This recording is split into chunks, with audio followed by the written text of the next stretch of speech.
Hello guys, आपका study knowledge hub में फिर से स्वागत है। आज मैं आप लोगों को बताने वाला हूँ क्लास 12 फिजिक्स में बहुत ही इम्पोर्टेंट लिखा है मैंने, ये वेरी वेरी इम्पोर्टेंट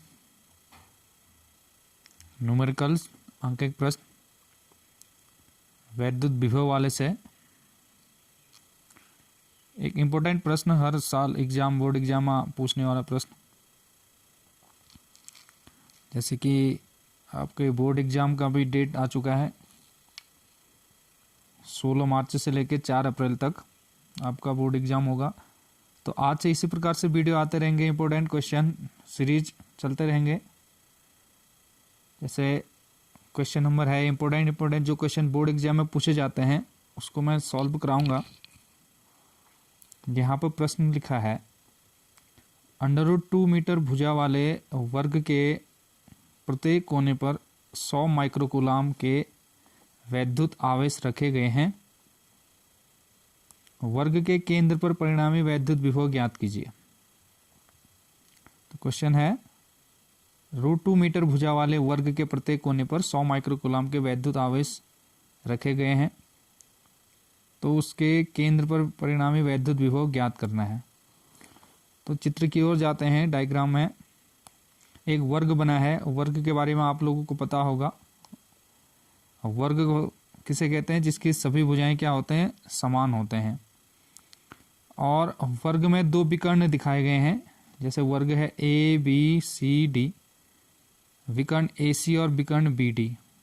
और वर्ग के प्रत्येक कोने पर 100 माइक्रोकूलाम आवेश है। 100 माइक्रोकूलाम आवेश, 100 माइक्रोकूलाम आवेश यहाँ पर भी और 100 माइक्रोकूलाम आवेश इधर पर भी है।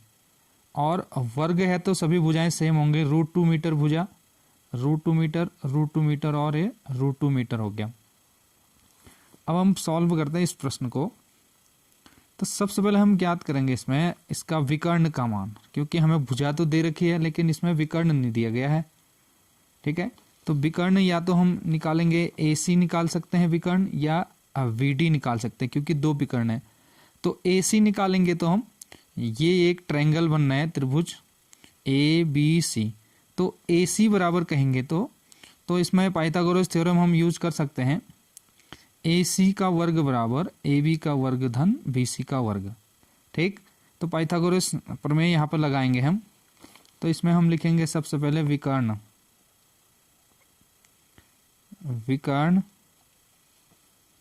AC बराबर।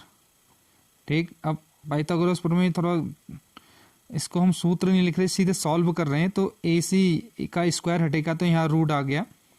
यहाँ पर आ जाएगा AB का वर्ग, AB स्क्वायर प्लस, और दूसरी भुजा है ये BC का स्क्वायर। आप लोग इस वाले विकर्ण को भी निकाल सकते हैं, BD भी निकाल सकते हैं। ठीक है, इसके लिए एक ट्रायंगल यहाँ पर बनना है।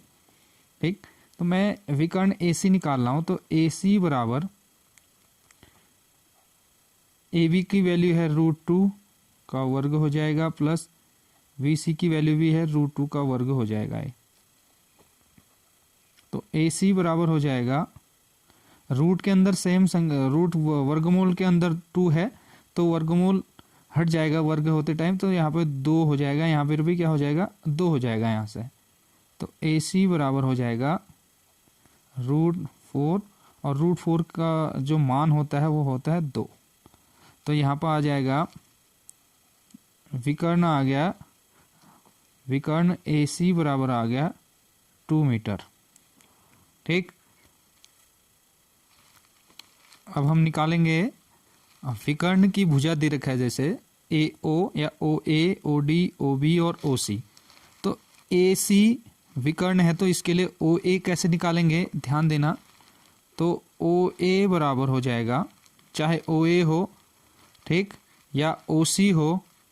ठीक, अगर हम इस विकर्ण की बात भी करें तो क्या हो जाएगा? OD हो,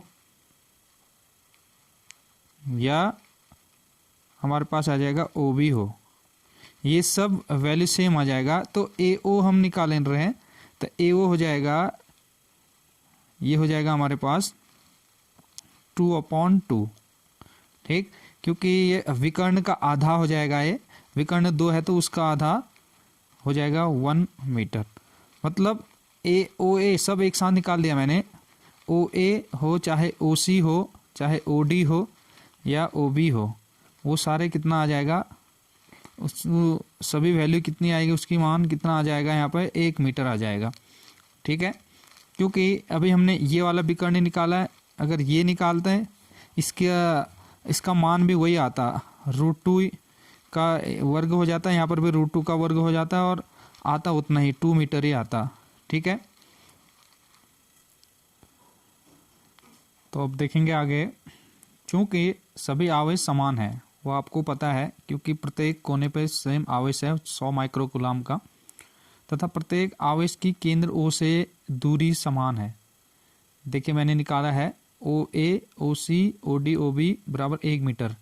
तो ओ केंद्र ओ है, इससे प्रत्येक आवेश की दूरी ओ से ए की दूरी, ओ से ओ डी की दूरी, ओ से सी की और ओ से बी की दूरी सेम है, समान है। अतः प्रत्येक के कारण केंद्र पर विभव भी समान होगा। अतः वर्ग के केंद्र पर विभव निकालने के लिए V बराबर, तो V1 जो है वो एक आवेश A के कारण है, मतलब बिंदु A के कारण है V1 विभव, बिंदु B के कारण V2, C के कारण V3 और D के कारण V4 लिखा है। क्योंकि आवेश समान है और केंद्र से दूरी भी समान है, तो बहुत सरल और सिंपल तरीके से इसको सॉल्व करेंगे।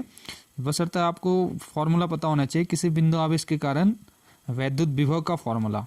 ठीक है, तो V बराबर हो जाएगा, अब देखिए यहाँ से हमारे पास कितने V1 हो, कितने हो गए हमारे पास, क्योंकि समान है तो मैं इसको लिख सकता हूँ, इसको मैं लिखूँगा 4V1 लिख सकता हूँ।